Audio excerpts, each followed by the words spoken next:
Hello, hello, hello, everybody, and welcome to Celebrate with L.A. Williams. My name is L.A. Williams, and I am so honored to bring to you this very, very special episode. Today, we are celebrating the one and only Mr. Jay Keys. Jimmy Keys, Jay Keys, how you doing, brother? How are you? I'm doing good, LA. Thanks for having me on here, man. I really appreciate it. Absolutely, brother. It is absolutely my honor and pleasure to talk to you. Before I get into a deeper introduction of you, I'd like to take a few seconds to talk about what Celebrate is and what it means to me, if that's okay with you. Absolutely.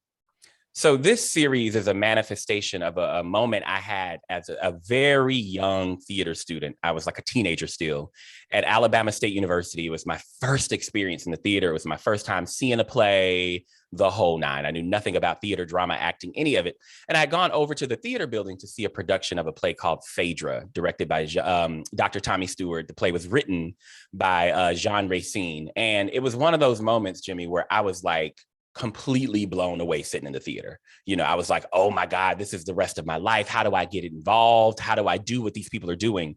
And I remember being sort of overtaken by that experience, but I also remember feeling like I needed to say thank you to everybody involved in that production. I needed to find the people who had made that show and say thank you to them for inspiring me, for changing my life, for giving me something to hope for and look to and all the things. And that truly was the genesis of Celebrate. Cut to some years later, I'm living here in New York City. And I decide I have this sort of divine inspiration to turn that feeling into this interview platform where I locate some of those people, identify some of those people whose work has really inspired me, and ask them to sit down with me and talk about some of the transformative moments in their life, in their journey, you know, and talk to me about how they got to where they are and how they got to be able to create the work they do. And here we are 10 years after that, 2022, we're all pulling through this pandemic. We're doing our best to create work and just be out there and live our lives. And I made a personal commitment to go out and start seeing shows last fall. I was like, you know what? We're going to try to reopen this thing. We're hopefully going to come back healthier and stronger. Let me do my part by showing up as an audience member and supporting the work that's out there. And I'm so glad I did, because I have gotten a chance to see some incredible shows, including one this winter. I get so excited just thinking about it. The gorgeous production of Skeleton Crew, written by Dominique Morisseau, directed by Ruben Santiago Hudson, and designed and performed by some incredible artists, including the one and only Mr. Jay Keys. Jimmy Jay Keys, oh my God, brother. I am so honored. And I'm gonna tell you why in 2 seconds, why I'm so honored to have this conversation with you. First of all, I had the great honor and privilege to direct a production of my own of Skeleton Crew in 2019 at Westport Country Playhouse. And that is when I feel like I got a real sense of your voice as an artist. I got to work with your music in that play. And I knew then there was something really special happening. Cut to going to see it this winter twice on Broadway. Jimmy, I was sitting there and I was thinking, this music is so profoundly beautiful and uplifting, and it is taking the work to the next level. Because I think as a visionary producer, visionary hip hop artist, a lyricist, a writer, a storyteller, your voice has this gorgeous way of capturing the voice of my people, Midwest people. Hardworking people, real people. I'm getting ready to curse because I curse when I get excited. I'm trying to keep it together. Okay. Please do. Real motherfuckers from the Midwest, people who get up and go to work every single day. And not only do you capture their voice, you capture their spirit, their energy, their thoughts. And there's something even in the music of your music where I can feel the rhythm of everyday life I'm born in Cleveland, raised in Minneapolis, lived in Omaha, Chicago, Gary. Oh yeah. So I know, real recognize real. And your work always seems to capture all of that and so much more, and also uplifts us and affirms us. I mean, and I just think it's so brilliant and beautiful. And that is why I'm so honored to sit with you. And I'm going to take 2 more seconds to say one more thing. Your work on Skeleton Crew inspired me so much that I said, I want to have this conversation. But also, a lot of folks don't know, but my father just passed away about 4 months ago. And my dad worked in a plant as a machinist for 30 years before passing away. And right after he retired, he passed away. And I am constantly thinking about how much of his life he devoted to his work and working as a machinist, and how he's not even going to be here to enjoy the fruits of that, right? Or the results of that. So hearing your voice in your music, your work, and that play, Skeleton Crew, really, really let me hear my father in a beautiful way. And so this is also kind of personal. And I just want to say thank you, brother, for existing. Thank you for your incredible work. Thank you for your originality. And thank you for your humanity, Jimmy, because that's the thing. Like, there's a lot of like, whatever, when we think about hip hop, but you are capturing the humanity, the rawness and the realness of our humanity. And you can tell that you love us, all people. There's love in your work that is felt and appreciated. And so I just wanted to give you a little bit of that back today by celebrating you, holding some space for you, listening to you talk a little bit about your journey. And sorry, that was my very long introduction. That's how excited I am to talk to you. No, LA, that was beautiful. And and thank you for sharing the personal story with your father. And I send my love and healing vibes to you. Thank you, brother. I lost my mother in 2020, so I can relate to to that sense of carrying on our family traditions and lineage, and just so thank you for sharing that. You are very welcome, brother. Thank you. And I just want to say to the audience, I am wearing my father's. And this is the first day I'm wearing it since getting it. I'm wearing his work suit. I'm wearing his work suit today.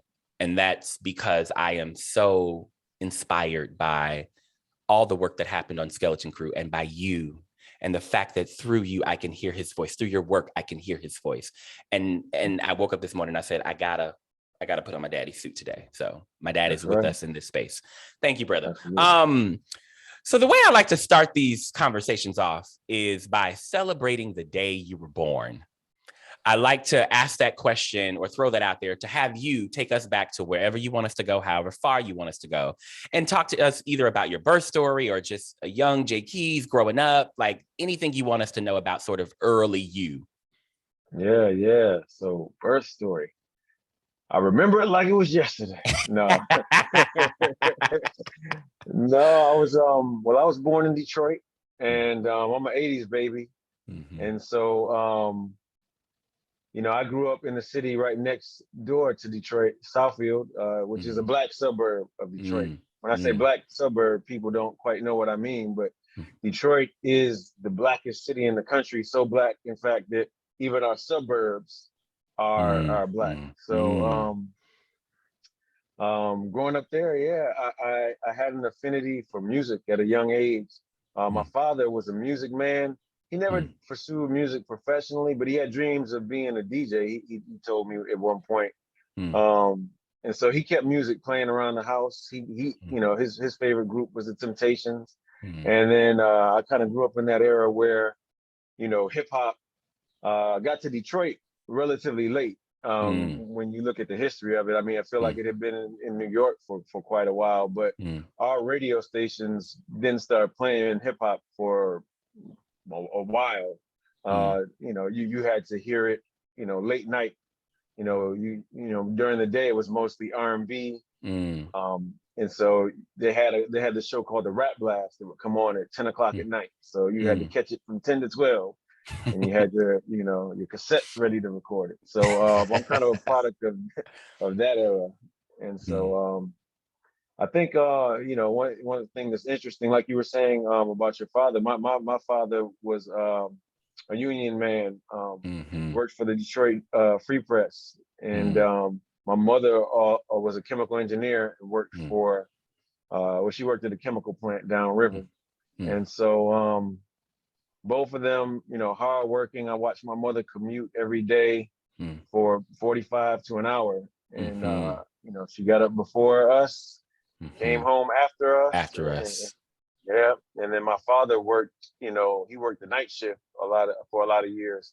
And so I don't know how they did it. It's one of those things I didn't pay attention to when I was young, but they had some kind of system where, he would get us in the morning and after working all night, and she would, hand us off to him. And, they had a system down pat. And it's me and my younger brother. And so, growing up, it was a great time, and, a great place and a great time to grow up in. And so, I'm thankful for my upbringing. Wow. I love that. I love that. Two things that come up for me.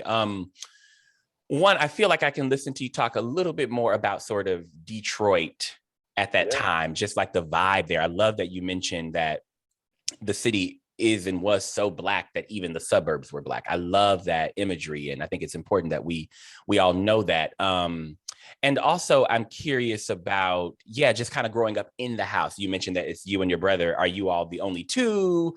What was it like growing up in the household with your family and your brother? Were you an artist child? Did you know that you were an artist at that time? Or like, what did you spend your days doing? That kind of stuff. Yeah, so I'm proud to say I feel like I'm of the last generation that played outside. So when the summertime hit, I hit those doors and I was out playing. It was sports. It was tag. It was Foursquare. It was games. We went to the store at least 3 times a day. Yeah. I lived off top in Brownies in between games on basketball games in my neighborhood. And so 21 horse, all of it. Oh yeah, 21 horse, 2-hand touch football. So I was very much an outdoors kid. We played from sun up to sundown. We were outdoors the whole time. Video games kind of came of, they started coming into play.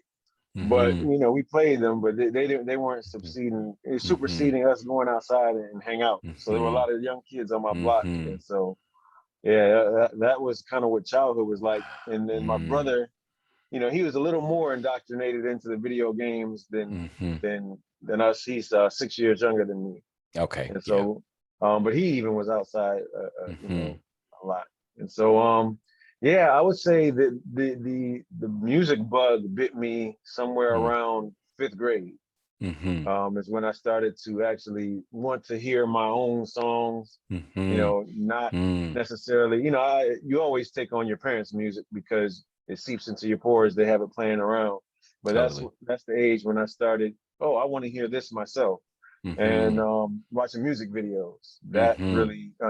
When it got blistering hot, those were the times that we stayed inside, sat under the AC, and it was MTV. BET really wasn't a thing back then. It was just starting to, when I was young, it was just starting to pick up. But the earliest introduction was MTV, and then when BET came on the scene, man, I was just glued. I watched it 24/7, and then we would go to my grandmother's house. And my grandmother lived in Detroit, so we go one city over. And their cable network was totally different than ours. So we had certain channels, and then they had a different cable. They had Barton cable. So there, I would watch music video box, and people would call in and request videos. And so I would see other stuff that wasn't playing on the MTVs and the BETs. And so summers were great, man. And wow. Our grandmother did both. So my mom's mother and then my father's mother and father, we kind of split our time between their houses during the summer. Once we got to a certain age, that's who watched us. So, so we did all types of stuff. Oh my God, Jimmy, the fact that you just said your summers were filled with pops and brownies, bro. When I tell you my whole life, that was my diet, pops and brownies. And then I remember when I transitioned over to not to forget to mention penny candy. That was a whole thing. Oh But yeah, oh yeah. But when I remember when I went to the 35-cent honey buns, I remember going over to Oh those too from man, yes, honey buns. them What? honey buns, right? Yeah. Man, that's crazy. Pops and brownies. That was my whole diet for many, many It's, years. I gotta say, and it's also refreshing to know you're in Harlem. I'm down here in Midtown. We're in New York, and we are not saying the SODA word because that doesn't That's exist. right. Oh, please. That What what is is what that? is that? What is that? Right. What is that? I don't even know what that is. Yo, I love that so much. And I love also just again your depiction of the summer times and just life of playing outside. That is not to be skipped over. You know, Mm-hmm. us being the last generation, as you so eloquently said, to play outside. Because for me, I totally feel when I look back that was where my imagination was born. You Yeah, know, being yeah, outside, riding bikes, no hands, you know, playing yep. tag, hide and seek, kickball, you know. Mm-hmm. And my sister and I, we moved to Alabama at one point in my childhood, and we used to act like fake cook, pretend to cook outside with leaves Oh, and sticks, and yep, you know, so we had our imaginations were really born. Thank you for yeah. that. Thank you for that beautiful reminder. So you talk about you know, around fifth grade, feeling like I want to hear my own music. I want to make my own music. Was there anything that you did or took part in order to start to create your own music? Like, what was that process like for you at that point? Yeah, absolutely. So a friend of mine, and we're still friends to this day. Hmm. A friend of mine, his rap name was D-Nail. I remember during the summer he got, and I'm going to date myself extremely on this one, but he got a karaoke machine, right? And this karaoke machine, what we would do is we would buy instrumentals from other Mm-hmm. people, Mm. and we would put our lyrics over the instrumentals. And Mm. to show you how crazy and complex and how ingenuitive a young black Mm. kids can be, Mm. Mm. he would take um, two cassettes. He'd take one cassette that had, an original song.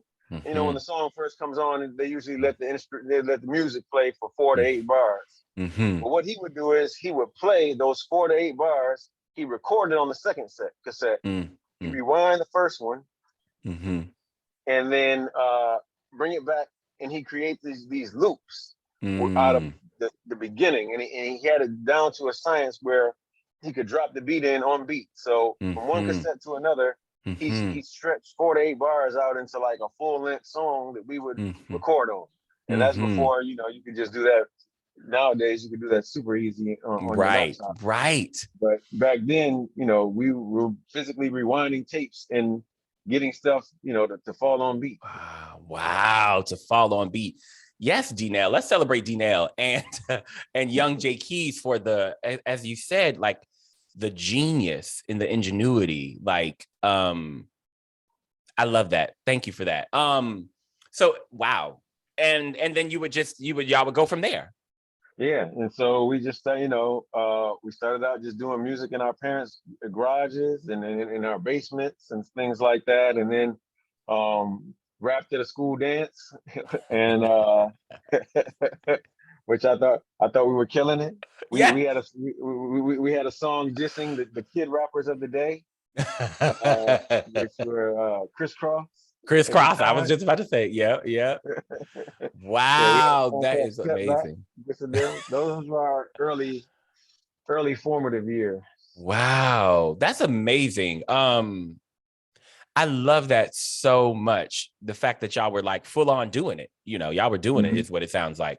Um, did you have a sense at the time? I love that you talk about dissing the kid rappers at that time. I love that so much.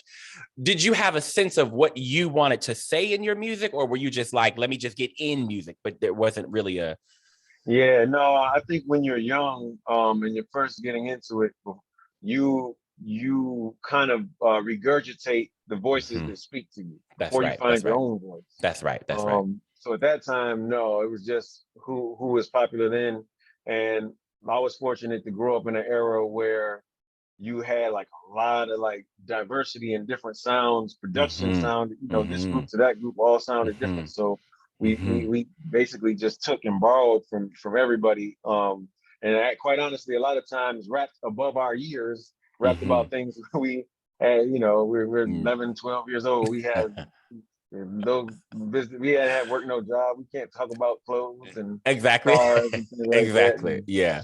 But Mm. no, but I think it's a necessary part of the journey for every artist. Before you Mm-hmm. find your own voice, you pull from the voices that speak to you. And I mean, you still, I think even to this day, I still do that, but just Absolutely. more in a way that's true to my own identity. Absolutely. Absolutely. Absolutely. And I'm just so curious, what the dance that y'all performed at, was that middle school? It was middle school. Yeah, It it was was middle middle school. school. Wow. That's Yeah, great. That's great. yeah, yeah. I love that so much. So did you go to like a performing arts, like I'm getting into high school years now, like did you Yeah, go to yeah, like yeah. a special performing arts school, or like how did you keep the work going in sort of high school? Yeah, so I didn't go to performing arts high school. I actually went. So when I was young, I went to private school, and so Okay. then when I hit eighth grade, we kind of hit this split where I could go continue going to private school or I could go to the local public school, and Mm-hmm. so it was a challenge for me because in this when I was young, I was in this small environment. It's like me and the same 30, 35 kids kind of Mm-hmm. were around each other from kindergarten to eighth grade. Mm-hmm. And so I don't remember why, but I knew at that age that I was ready to go. I didn't, the private school options in the area didn't really speak to me. And I Mm-hmm. wanted to go to the public school in my neighborhood. Mm-hmm. So I went there and it was it was shell shock for me, Mm-hmm. freshman year because, we had three middle schools in my city and then two high schools. And so everybody that had been in the public school system, whether they were on this part of town, that part of town, they had gone to school with somebody, Mm-hmm. in some Right. way, shape, or form, the way the district fell out. Whereas I got there and everybody was new to me. So other Mm-hmm. than the kids in Mm-hmm. my neighborhood. And Mm-hmm. so I think that playing outside as a kid Mm-hmm. helped me out socially because I was able Mm-hmm. to, Mm-hmm. socialize and I was able to get to know people and, you Mm-hmm. know, I think back in those days, it was for me it was sports and music, and so I played basketball up until I played junior varsity, and then I didn't play varsity in high Mm-hmm. school. Around that time I started to uh, once height became a thing, and I realized I didn't, my dreams of going to the NBA and Mm. playing, or at least going further became seemed less and less, feasible, just Mm. due to our, athletic program and, the way once you get to high school, they start really putting people on the track Totally. for Yeah. college. And so, yeah, I'm 5'8", and it didn't work out after JV, but um, music had always been like on the back burner. Mm. And looking back as an adult, Mm. I wish I could say that I had picked up an instrument back then, or I wish Mm. I had joined the marching band, or just Mm. something that would have prepared me for later. But Mm. for me, I had my friends in high school, and this is around the era where drum machines and things became more accessible. So we were Mm. starting to get into technology that Mm. where kids could, young people or anybody could, pick up this equipment and begin to create their own music digitally. We're going away Mhm. from musicianship and going to Mm. drum machines. The Mm. MPC Mm. 2000 Mm. was pivotal for us. I had a couple friends that bought one, and I had a friend that had some primitive equipment that we Mm. recorded on and used to Mm. make music in high school. So I would say like 10th, 11th grade really turned up the heat for me in terms of Mm. being an artist.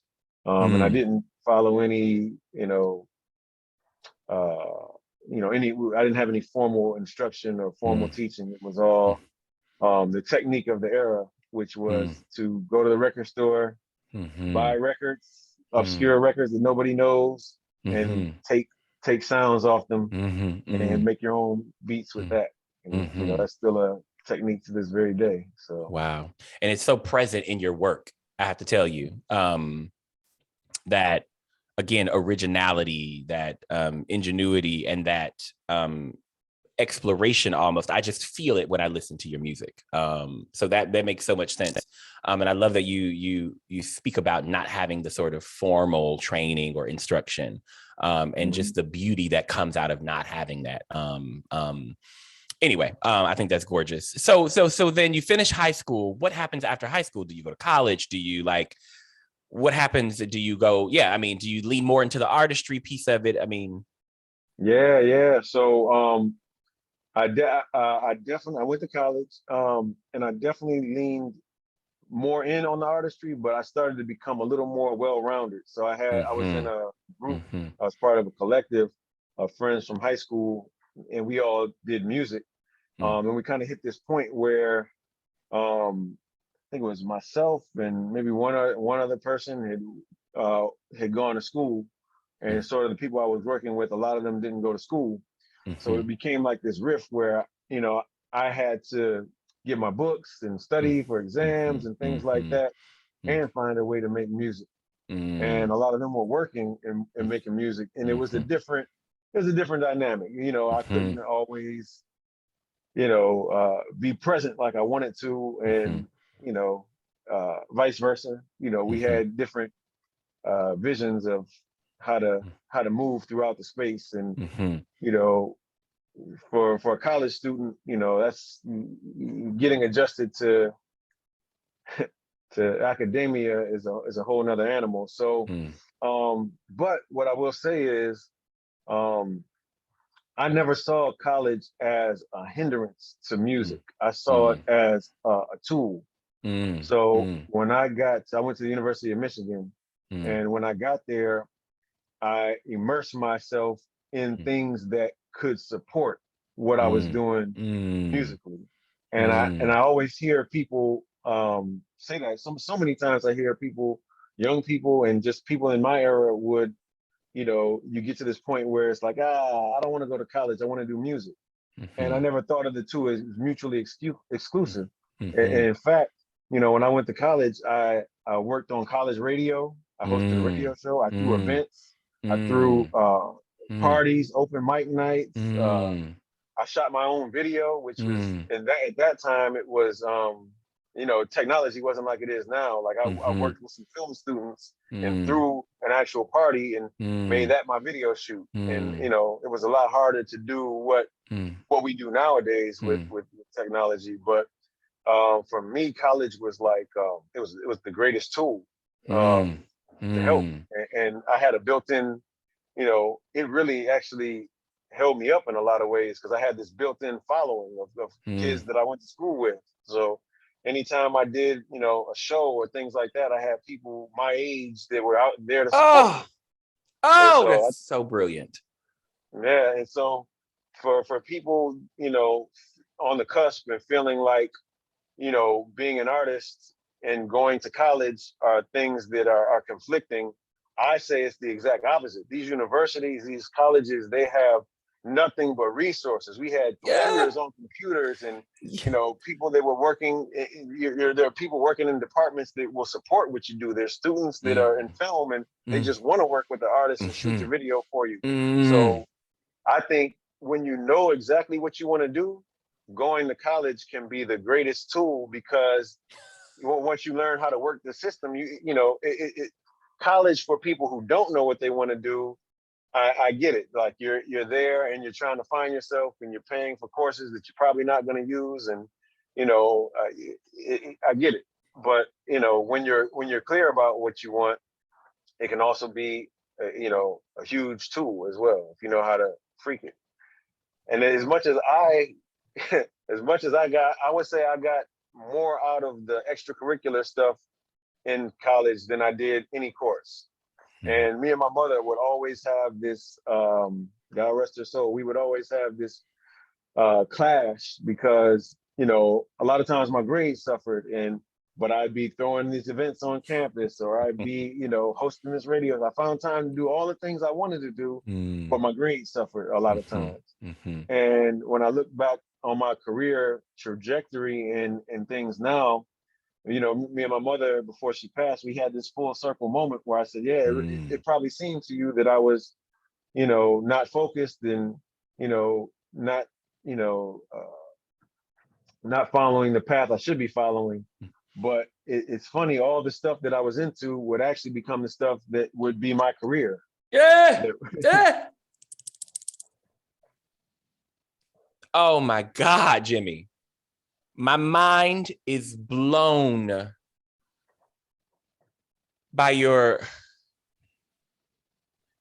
lovely perspective on how to use college as a tool. That is fucking brilliant. Let me just tell you, that's fucking brilliant. And I think it's resonating for me so deeply because I have nephews and nieces who are in high school now, who are at that point where they're trying to decide what is next and if they want to go to college. And you, my friend, have just given me something to share with them through this a perspective and this this just, I'm so glad, and I can't wait to share this interview with them so that they can hear you talk about that, you know, specifically. Man, that's so fucking brilliant. I look on the college experience, you know, it's funny. Like right now, I would love to go to college. Like it's funny, they give you all these resources and all this information and all, you know, all these things are at your fingertips at an age when you can't where you don't really know what to do. I'm taking the econ class and learning about the economy. And literally a month ago, I just got my first checking account. So I can't, I don't understand how supply and demand affect me on a practical level. But now these are all things that I would love to do. And, you know, I struggled with French class because our college, our school had a language requirement. No matter what your major was, you had to take a certain amount of foreign language. And I chose French. And that French haunted me up to the day I graduated. And but right after I graduated, my very first job, I met some Black French speaking people that were from the continent. And they worked in the French department. And I was able to use words back and forth with them, and it hit me like a ton of bricks. Oh, this is how I could have used the language. And I didn't have a passport at the time. You know, if I could have those same resources now, and I think it's better this generation, you can find there's a frame of reference for it. They have these online spaces where people that like to travel can you meet each other and you set up meetups and people go places, and there's more visuals for what the world looks like. And so I just say, you know, please, young people, take advantage of it. Oh, the lesson and the blessing in there is around the word, I feel, around the word resourcefulness and using your resources and resources. You know what I mean? I think that's what's so profound about what you're saying and how you used your college experience, was thinking about it in terms of resources, right? And things that you can use to help you deepen your work or interests or whatever the thing is. I think that's so brilliant. I feel like I wanted to tease out one small thing that keeps coming up for me when I listen to you talk about the way you use your college experience. You mentioned that there was the extracurricular stuff and then there was the core stuff. Was there any sort of academic course that you felt like, and I'm genuinely curious about this in your journey, where you felt like, I actually, by taking this humanities class, that I look back and see how it feeds my work now, or this history class or not? I'm just curious, was there any academic course that you feel like actually does or did feed the extracurricular stuff? So I would say there were two classes that stick with me that changed my life and my perspective. And I feel like I really got value or it shifted something in me to this day. One of them was a communications class, probably a combination of communications classes, but I was a communications major. So one class was on propaganda. And it literally, so like a project I had to do in class was to assess how media used, gosh, I'm trying to remember the exact assignment, but long story short, I'll tell you what the assignment was like. I watched hours and hours of tapes on the news, and I talked about you know, every time I had a tally sheet. Every time they talked about gun violence, I had to put a check mark down. Every time they talked about, you know, brutality, you know, any sort of physical violence, I had to put a check down. And then, you know, then we began to segment it by race. So anytime they showed a white person, I had to put a check down. Anytime they showed a black person, I put a check down. Anytime they showed a Latinx person, I had to put a check down. And so at the end of this assignment, I look at this grid and I see, okay, when they mention violence, who's being mentioned? When they mention, you know, or when it's a human interest story, who's being mentioned when it's a human interest story. And so it basically it showed me how, you know, there's this the first thing they teach you is media can't tell you what to think, but it can tell you what to think about. And so, you know, if you have this perspective that's rooted in your upbringing, you know, that becomes your truth. Well, what the media can do is make you think about something that you don't want to think about, or the absence of something is also just as impactful as the presence of something. And so the propaganda class shifted my perspective on how the world views me, how the world views my people, how the world at large works in terms of you know, their views on poverty and the poor, and what's missing from reporting, basically. That shifted. And the other class was Religion 310. I'll never forget that. That class in my school, everybody treated it like a party, a rites of passage, because it met once a week and it was on Friday, and all the Black people were in this class, and at a white university. So we were, when I was there, we were 8%. And when I tell you, we kicked up dust and we protested and we organized and we threw events, and you know, we were crying for equality and just fair treatment and equal access. It I'd say it made us tighter. The Black students there. So I'm gonna get back to that in a second, but I'll go back to Religion 310. So it's this class on African American religion. And this is at a time in my life when I'm grappling with my religious identity. I've been grappling with it since high school. And so I get to this class, and the professor was Christian. He didn't force his views on you or anything, and I was raised Christian. But what his class did was it gave you the history of why Black people in certain regions of the country and of the world practice the religion that they practice. It shows you how, okay, Christianity came to New Orleans, which, you know, or came to Louisiana.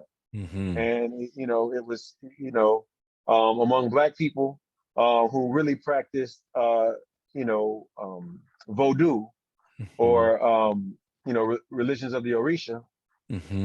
It showed how Black people, he talked about how Black people had to hide their religion inside of Christianity, and how there's overlap. And so, you know, it shifted things. He was really smart. He brought you to the water, and then you could choose to drink. And so we talked about slavery and how Africans were presented with Christianity, you know, and you know, taught to be docile and all these things. And so that class shifted a lot in me and gave me a perspective on things. So I said that was another one. But the other thing I was going to say was, as I'm retracing my steps here in this interview, is reminding me of like how we had this like warrior spirit, because we were so outnumbered and underrepresented at this university that's 45 minutes away from the Blackest city in the country. And so it created a bond out of us. And I always felt like, you know, I always had this thing in the back of my mind, like, dang, did I miss out going to a Black college? I look at my friends who would tell me about their experience going to an HBCU, and I always had this feeling like, dang, maybe I missed out. And it wasn't until after undergrad when I got to actually go down and execute some promotional programs on the college campuses and things like that, the HBCUs, that I realized, when I'm working in, we'll get to this, but when I'm working in the music industry, we had to do a promotional tour. And so I had to go pull stats. All right. How many students does Clark have? How many students does Spelman have? How many students does Morehouse have? Howard? And so it wasn't until then that I realized, I was like, oh, wow, we were 8% at a university that had 150,000 students. And then Howard, which is all Black, has X amount of students, which was almost identical. And so the difference was, at Howard, you could walk around and feel your people. It was like that experience of like being in Detroit. You walk around and see nothing but your people. Whereas in Ann Arbor, I had the experience of like walking around and there might be a couple blocks before you see another person of color. And so, but what I realized is it made us a very tight-knit community there. And when I thought about it in terms of sheer numbers, I was like, wow, I still have access. In undergrad, I had access to the exact same amount of Black people I would have had access to at Howard. Wow. So, I love that you figured that out, and I love that you've made that connection. It's such an important connection. And it sounds, what it makes me think about is how, I don't know, I just want to celebrate that connection, first of all. And I also want to, I just love the bond that you speak of between y'all. You know what I mean? And the fact that y'all were really together and like you said, protesting, like celebrate the fact that like you, as a HBCU graduate, but a person who started off at 2 PWIs before ending up at HBCU, I feel like I have a little bit of an idea of both worlds. So I totally remember being at PWIs and being in the Black Student Union, and we all walked to the CAF together and we ate together and we were tight. But I think the thing that I'm trying to tease out is like how important it is for us all to acknowledge the work that we as Black folks at PWIs have done and have to do. In order to get to that beautiful bonding and the like walk to the cafeteria together. We're also protesting. We're also like standing up. We're doing shit that people don't know we're doing. And so I just wanted to just sort of like make sure we honor that in this moment from your journey. That's so good and so deep. I'm so curious. Did you take a theater class at all in undergrad? I did actually. Okay. I did. I got to thank Dominique for that. So I met my wife, Dominique, in undergrad at Michigan. While I was doing events and things like that, she was working in the theater department at that time.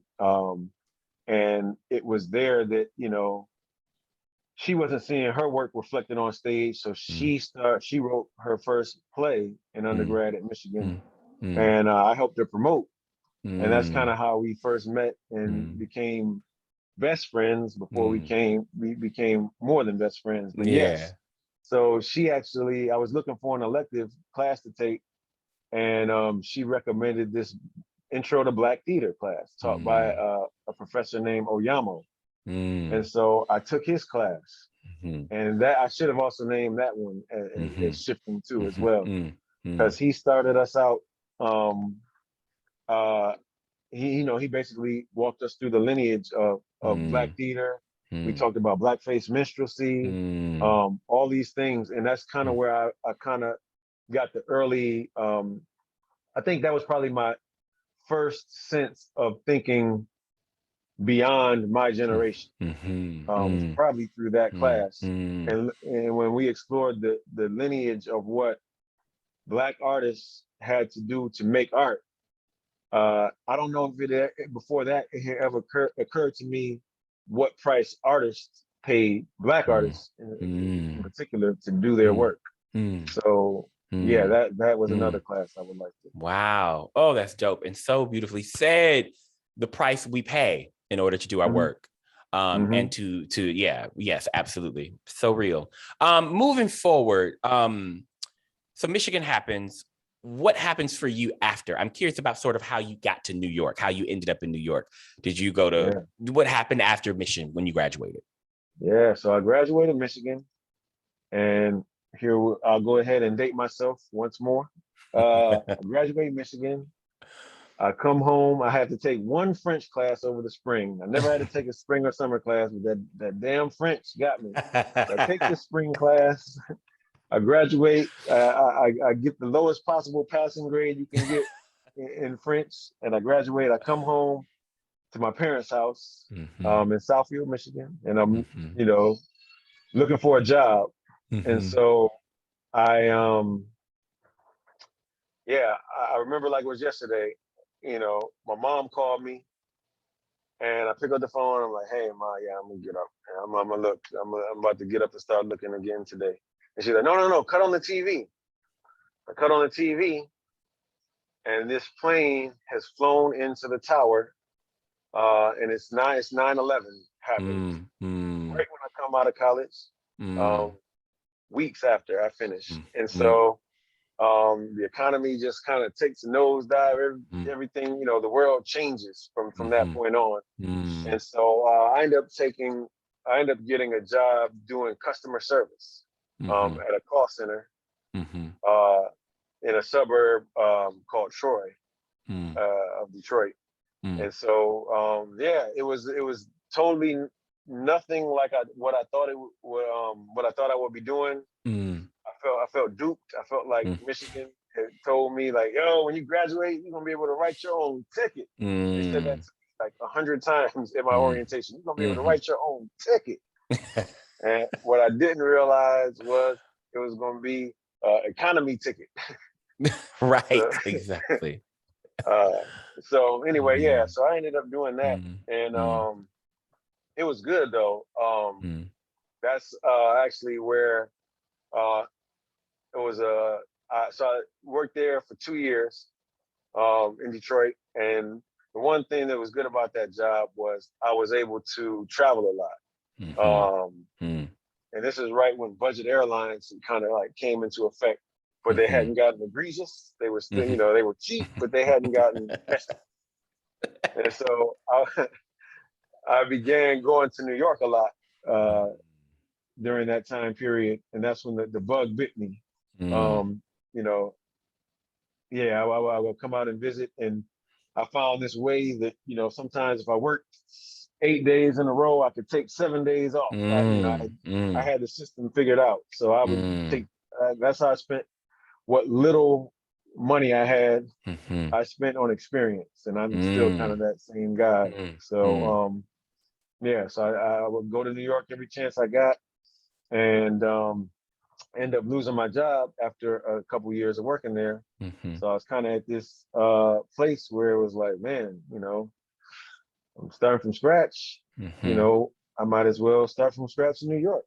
Come on now. Yeah. So, And when you got to New York, what did you do? Like, did you work on music? I'm sure you did probably a lot of things to stay in New York and to be in New York, but yeah. So when I was, another good thing about that job before I lost it was, I was able to take my money and go to the studio and record. So I had created an album. I worked with D-Nell, same guy. We had linked back up. Yeah, celebrate D-Nell. I love it. We had linked back up, and we cut an album called "Something to Live For," and I had that album done. So I lost the job, but I come to New York with this independent album, and I'm just kind of trying to figure it out. A friend of mine was working at a math science program in Harlem. She was running the program, a friend that I went to college with, and she gave me a job there. So that was like a little bit of money. But I think I'm past the statute of limitations, so I can say it now. I was also on Michigan unemployment. So that helped me out for a while. I think you're supposed to technically be in looking Michigan. for, in Michigan, but so anyway, that helped. That was a cushion as well. Wow, nice. Nice. And so, Wow. yeah. So I Wow. ended up in New York it took about 2 years, but Mm-hmm. I decided when I got here to New York Mm-hmm. that if I got to have a day job, I might as well have a day job where it's going to push forward what I ultimately want to do. So I had the bright Wow. idea to go work in the music industry for record labels. Mm, And so I quite honestly, I didn't know anybody. And what I mm-hmm. found when I got here, I get to New York at age 25, Mm-hmm. and I quickly realized, like, oh man, like I'm behind. People have been working as interns at record Mm-hmm. labels since they were like 17, 18. So Mm-hmm. people my age at 25 now have entry level jobs or junior positions because New York is their backyard, and they've Mm-hmm. been working at this already. Mm-hmm. And so at 25, I remember like it was yesterday. I swallowed my pride and I just hit the internet. I didn't even have a computer at home, but I hit the internet and just started basically doing the stalking of the day. There was no social Mm-hmm. media. I just Mm-hmm. I just hit the internet and started pulling record label email addresses. Anywhere Mm-hmm. somebody had posted their email address, Mm-hmm. I went and grabbed it. I didn't even know what position they had, and I just started contacting people, just hitting them all up. Please, internship, please. Mm-hmm. I'll work any position, Mm-hmm. and 99.9% of it, time I never got a reply. But every, I'd say I probably got a reply like 3 times Mm-hmm. out of all the messages I sent. Mm-hmm. And so I hit the 2 year mark where I'm like, I've been in New York. I can't even, I'm having a hard time even working for free. Unemployment's about to run out. I've, stretched that as far as I could go. And I was walking down the street. I was at 34th and 8th. I never forget. And I was with my then girlfriend, now wife. And I was just saying, like, man, I don't know if this is going to work out. This might not be for me. And so we walk, so we go to get on the train and go back to Brooklyn. And somebody hands me a flyer. And they're like, yo, go right there. Go right there. And I'm looking at the flyer like, what? This is going on right now? They're like, yeah, go right there, right there. And so we walk over, and then I'm telling her, I'm like, look, if they give me any hassle at the door, like I don't want no problem. I didn't, I'm just want to go home and listen to sad music and figure out my life. And so I get to the door, the people are like, yo, come right in, come right in. And I'm like, all right. So we go in. We're like the first people there. People start pouring in, and we're at Hammerstein Ballroom.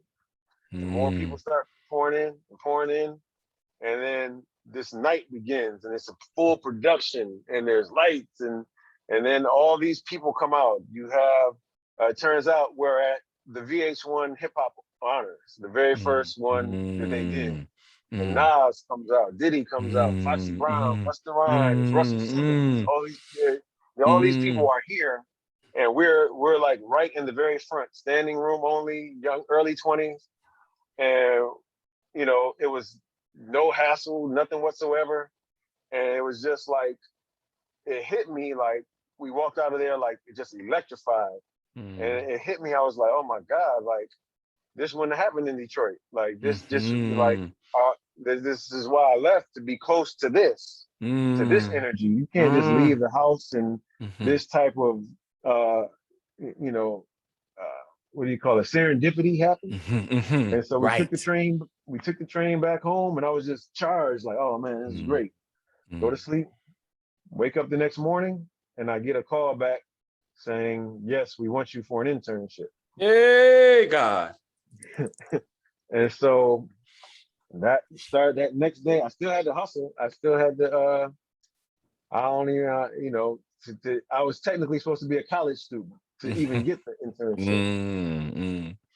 So I was willing to go register for a course at one of the community college here in New York to get, just to technically be able to work for free. And I go through all those motions and, finally get in the system and everything. And long story short, God looked out. I didn't actually I ended up keeping my internship and not having to pay for this course. And I worked there for 10 months and learned a lot. And that was the feeding of things. And I got passed on for like 3 jobs, and then I realized, all right, well, it's time to go here. Everybody knows me, and there's no entry level position, so it's time to leave.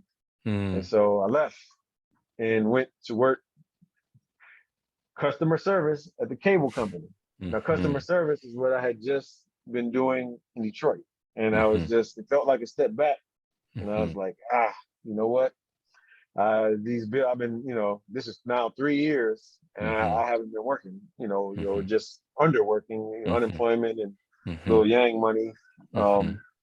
But so I go work for the cable company for a couple months, and out in Flushing, last stop on the 7 train, getting off work at midnight, and then the train leaves at 12:06. And so that was my life for a couple months, and it felt like a step back. But God works in crazy ways. A friend of mine called me and said, we got this temp position over here at Bad Boy. Do you want to come? And this was for maybe like it was probably for like 2 months, maybe the position. And I just looked around and was like, you know what? I don't know how this is gonna work, but yeah, I'll do it. And I left the job with the cable company with benefits and things like that, and went and did this temp job over at Bad Boy, the promotional arm for Bad Boy, which is the marketing company inside. And so did that for a couple months, and then my time was up there. And it just so happened at the exact moment, around the same time that I was done, somebody got fired. So a position opened up. And it was a very entry-level position, nothing glamorous at all. But I stepped up and said, hey, I know there's an opening right there, what's up? And they gave me a shot. And so, that kind of cemented, like when I took that position, it was, a very much a pay your dues position, but it gave me like confidence to say like, okay, I'm really here in New York now. Like, I'm not, I'm gonna ride this thing. I'm gonna figure it out. And so, the people across the street at Universal that hadn't, kind of overlooked me for stuff, they saw I wasn't going away. I was serious, and popped back up with something else. So, and that's kind of how I got firmly embedded in New York. Ooh, that's an epic journey. And an epic telling of that journey. I mean, just from graduating Michigan to like getting planted in New York. Let's just celebrate the fact that like you stepped up, you stepped in, you came here. I just, faith, you had so much faith is what I'm tracking in this story. Like just, and even the moments of like, oh man, I don't know, just the way that everything came together, the sort of the divinity of it all. It's just, all of it is so beautiful. I almost can't even like put words to it, but thank you for sharing that epic journey. Let's talk Skeleton Crew on Broadway. I've already said I thought that work, all the work happening on that stage was so brilliant. I think the play is brilliant. I think your music in the play is brilliant. Was this your Broadway debut or? You said, was it my Broadway debut? Yeah. Yeah, it was. It actually was. Wow. So congratulations. I contributed 2 pieces to the off-Broadway premiere of Skeleton Crew back in 2016. But yeah, this was my Broadway debut. Wow, congratulations. I mean, what an outstanding debut.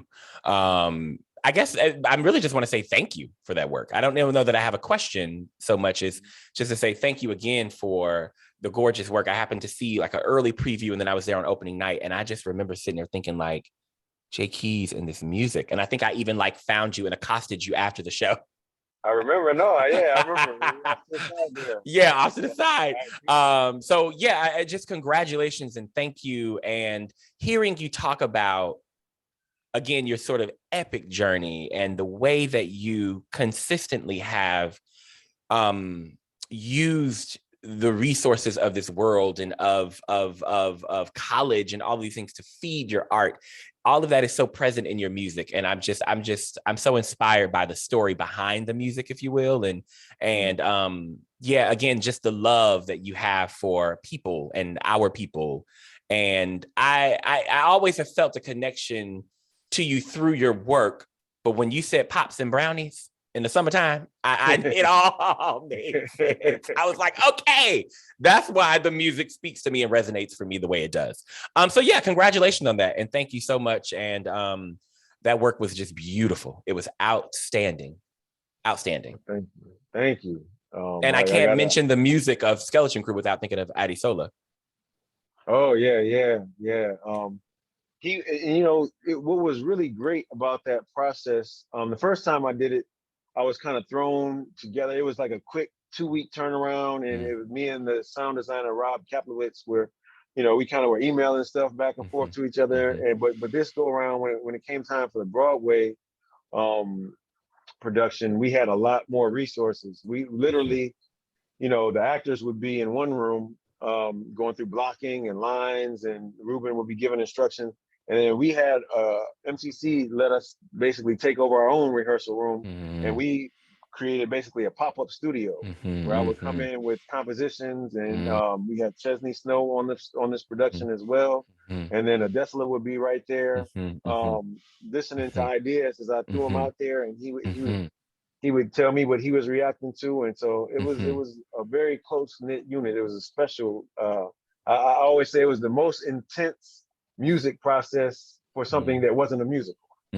Right. So, wow. I mean, the work showed so much. It was just outstanding. The music. I could hear the voices of so many people. And I love that the music also feels like the work that the play is talking about. You know what I mean? Like, I love that so much. Forgive my inarticulateness about. No. I mean, but actually, it's funny because you're getting, when I hear you speak about it, it's almost like you're saying my formula back, and I know that it makes me feel affirmed in that what I'm trying to communicate is actually coming across on stage. Yes. I'm a big fan of the singing the song of the unsung and the working man and the people, the majority, like in entertainment. I don't know why, but for some reason, we for 20, 25 years now, we've been regurgitating this same idea that we have to paint this aspirational picture for people of a lifestyle that 99% of the world doesn't live. When in actuality, sometimes people just want to be affirmed in their real experience. Yes. And so that's what I strive to do in the music. Man. Well, brother, you have accomplished that and so much more. Your music in Skeleton Crew and outside of Skeleton Crew that I've had the pleasure of listening to has inspired me in so many ways. It inspired me to put on my daddy's suit today. Hey, God, you don't know. He's with us. I'm telling you, he is with us. And when I listen to that music, I hear my daddy. So thank you. And just, oh my God, I can go on. Listen, we can, I want to move to it because I can talk to you forever. I can soak up your wisdom forever. In the spirit of lightheartedness, I just wonder, what's a highlight from your journey that you celebrate? Any highlight having to do with anything? And what is a low light in the spirit of celebrating with each other? Just give me a highlight and a low light that we can celebrate together. Gotcha. Okay. A highlight. Let's see. So I think a highlight for me actually came very recently. So I'm here in Manhattan, staying in Midtown, while, so I'm here working on Skeleton Crew, doing I composed the music for Skeleton Crew, and then I'm working as co-sound designer and composer on Confederates, which is at the Signature Theater right now. Jay Keith, hold on. Thank you so much. I saw it Friday night. You did? Okay. I'm trying to remember. I wasn't there Friday night. Okay. But was Friday that I night. heard that was a crazy show. Was Friday night a crazy show? It One probably of the was nights like crazy. yeah, it was pretty crazy. I was at a pretty crazy show, and I think I might have Okay. added to the craziness because I was hooping and hollering. And once again, the music was so fucking brilliant. And I kept thinking while sitting there, I can't believe that I get to talk to Jay Keys on Monday, Tuesday, and to tell you. So thank you for mentioning Confederates. I'm so like covered right now in Skeleton Crew that I could have forgotten to mention Confederates. Thank you for Confederates. The music is that whole production. Shout out to Story. Shout out Story Ayers, the director of the show, Dominique, that incredible cast, the music, the sound design that I think you co-designed with someone. Thank you for reminding me of that. Sorry, I did not mean to cut you off, but I would have been so mad if I forgot to thank you for Confederates. Absolutely. I worked with Curtis Craig on the sound design. So I kind of handled the music piece of the sound design and he handled the other side of it. And so, but anyway, so a highlight is this full circle moment where it's a double highlight. So one, getting to work on Confederates.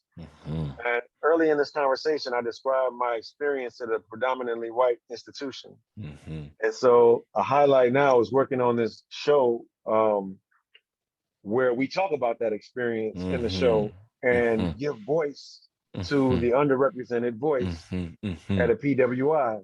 So that's kind of like a double highlight. But also the full circle moment is I'm in this apartment in Manhattan and I can look out the window and see the bad boy office that I worked at and put in a lot of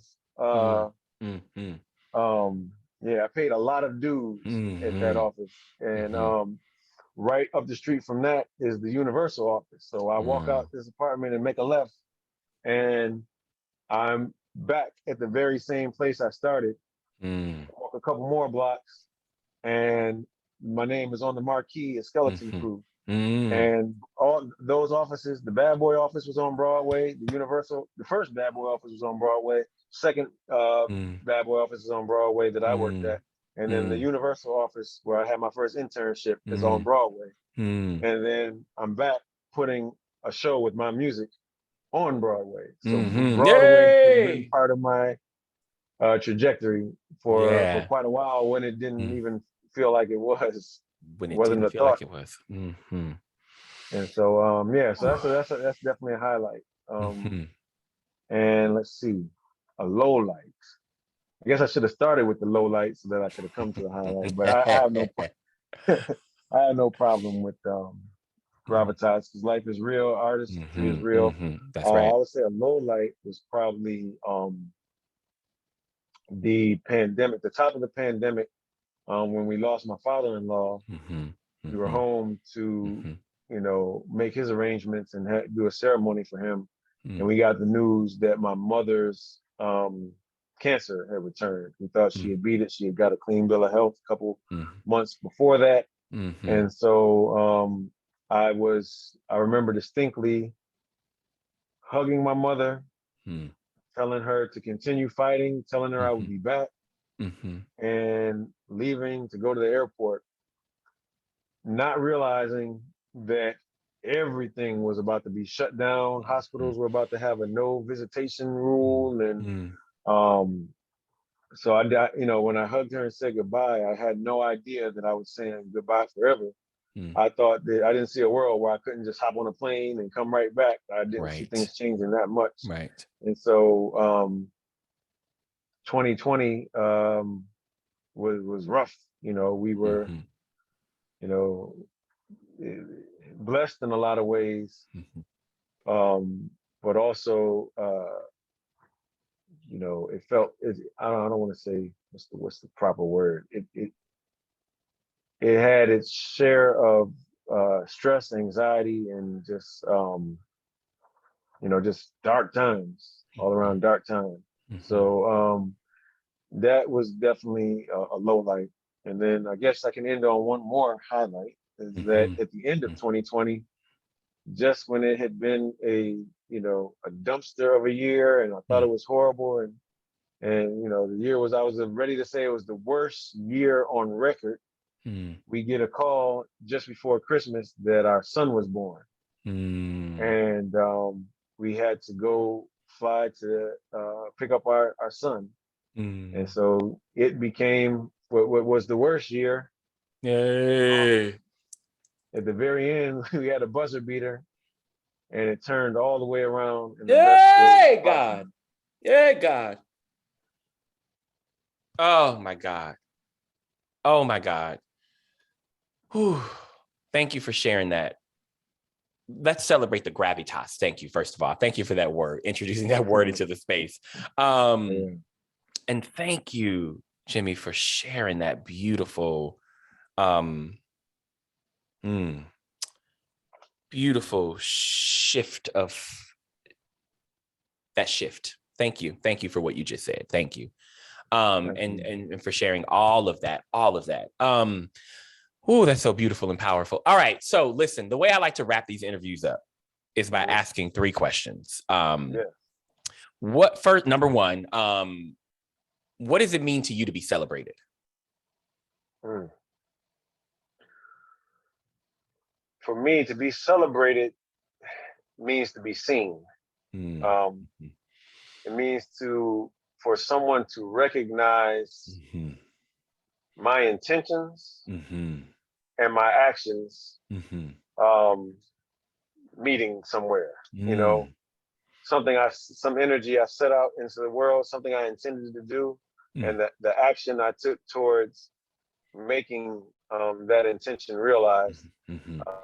That's, you know, to me, to be celebrated. For me, it's not about an accomplishment or a milestone. It's more so about the action we put towards it, because you know, as artists, you know, as well as anybody, and as well as I know, that, you know, you're going to have moments of abundance, you're going to have moments of scarcity, and you have to ride that wave and keep an even kilter. When, you know, the low never feels that low if you never let the high take you that high. You just ride the middle. You just ride the middle and know when the good times come that the bad times will come too. Yeah. And it works vice versa. When the bad times come, you know the good times are coming. Yeah, so God. I think in opposition and just try to stay, you know, grounded in the middle someplace. And so to be celebrated for me means to have my intentions and my actions recognized. J. Keith, get off my phone. Get off my phone. Get off my phone. Oh my God. That is food for the soul and the spirit. That is a gift and a gem. Thank you so much. Oh, I needed to hear that. Thank you, brother. Thank you. Grounded in the middle. Ground yourself right in the middle. Even keel. Man. What or who do you celebrate? It's a good one. It's a good one. Today, I mean, just in general, every day, but I want to call into this space. I think my mother is who above, it's who I'm feeling the spirit of right now, because she sacrificed a lot, her and my father. Yeah, I don't know, her spirit is with me. The lessons, all the friction, the moments where I thought I knew more than I did, and I'm gonna go to New, you know, she wanted me to think practical, and I'm gonna go to New York and become an artist. And you know, I think about those moments where we had a different ideology. I'm so thankful that she got to see things come full circle, and me live in New York for 15 years as a working artist and a music guy, and you know, she got to see my vision, and I understood her concerns, and I don't know, I'm just happy that in her latter years we got to, you know, and once I left the music industry behind the desk, you know, I was able to spend a lot more time and go to Detroit a lot more and see her and my father and spend more time. And I'm thankful for that. And I'm thankful for those full circle moments where she could see the fruits of her hard work in my upbringing, And even when it looked like it, I might have been just the airhead kid going out to New York, she got to see that come full circle and see that it made sense. So I celebrate her hard work and my father's hard work. Oh, child, you done brought tears to my eyes. Thank you for that. And I feel you on that, because I feel the spirit of my dad today in this conversation. So I totally am with you on that. And finally, Jimmy, what do you do to celebrate you? Great question. So I think for me, celebrating myself is picking up new hobbies. Just giving myself a moment to decompress. For me, celebrating myself comes in the form of relaxation. And I know this is the hot word right now, but self-care. But yeah, so I think just giving myself grace and mercy and space. So one of the things that I started doing over 2020, something I had always wanted to do was DJ. It was one of those things where I always felt that DJing didn't really have the same age limit the way being an artist does. So I said, well, when I get older, maybe I'll start DJing and collecting music and things like that. And throughout 2020, I purchased equipment and began working on that as a hobby. And it's just been therapeutic.